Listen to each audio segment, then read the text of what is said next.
पिताजी दुखी थे, लेकिन मैं निश्चिंत। ये एक जनरेशन गैप था। वो सर पर टोपी लगाते थे, लेकिन रिटायरमेंट तक बालों को काले रंग से रंगते भी थे। उनके घर के और दफ्तर के कपड़े अलग अलग होते थे। वो आधी रात में स्वर्ग सिधार गए, लेकिन उनके मरने के बाद उनका शव जमीन पर रखने के कर्मकांड में उनके लिए जमाई गई मिट्टी पर ओम की आकृति अपने आप लिखी हुई मिली।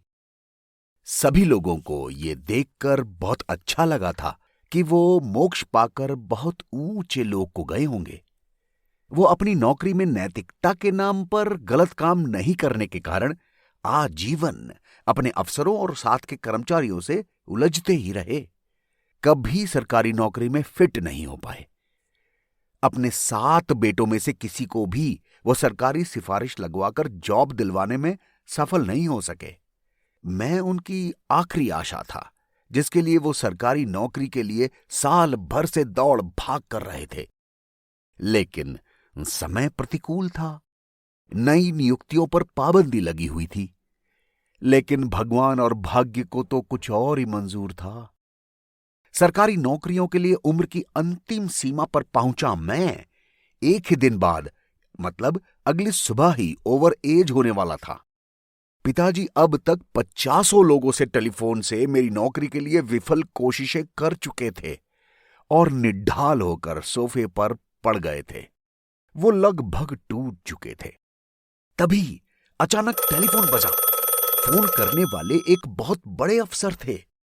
राज्य के वन और वाइल्ड लाइफ विभाग के चीफ वार्डन। पिताजी का चेहरा उनसे बात करते हुए इतना उत्साहित लग रहा था जैसे उनकी कोई बड़ी लॉटरी ही खुल गई हो। फोन रखते ही उन्होंने जोश भरे स्वर में मुझसे कहा, चल जल्दी कपड़े पहनकर मेरे साथ चल, तेरी नौकरी की बात पक्की हो गई। उस पल पहली बार पिताजी की अंधेरी, निराश, बुझी हुई आंखों में मैंने रोशनी की टिमटिमाहट देखी। मैंने चीफ वाइल्ड लाइफ वार्डन के दफ्तर जाकर दिन पूरा होने से पहले पहले ड्यूटी ज्वाइन कर ली थी। नौकरी बड़ी सरल थी।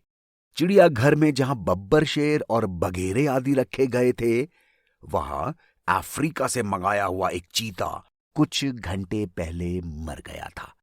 उसके पिंजरे में उसी चीते की खाल पहनकर मुझे 8 घंटे यानी कि 10 से 5 के बीच पिंजरे में चौपाया बनकर बस टहलते रहना था।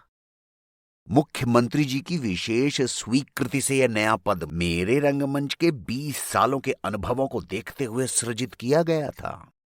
वैसे भी एशिया में चीता एक विलुप्त प्रजाति थी, पर मुझे तो केवल उस अफ्रीकन चीते का नाटक ही तो करना था।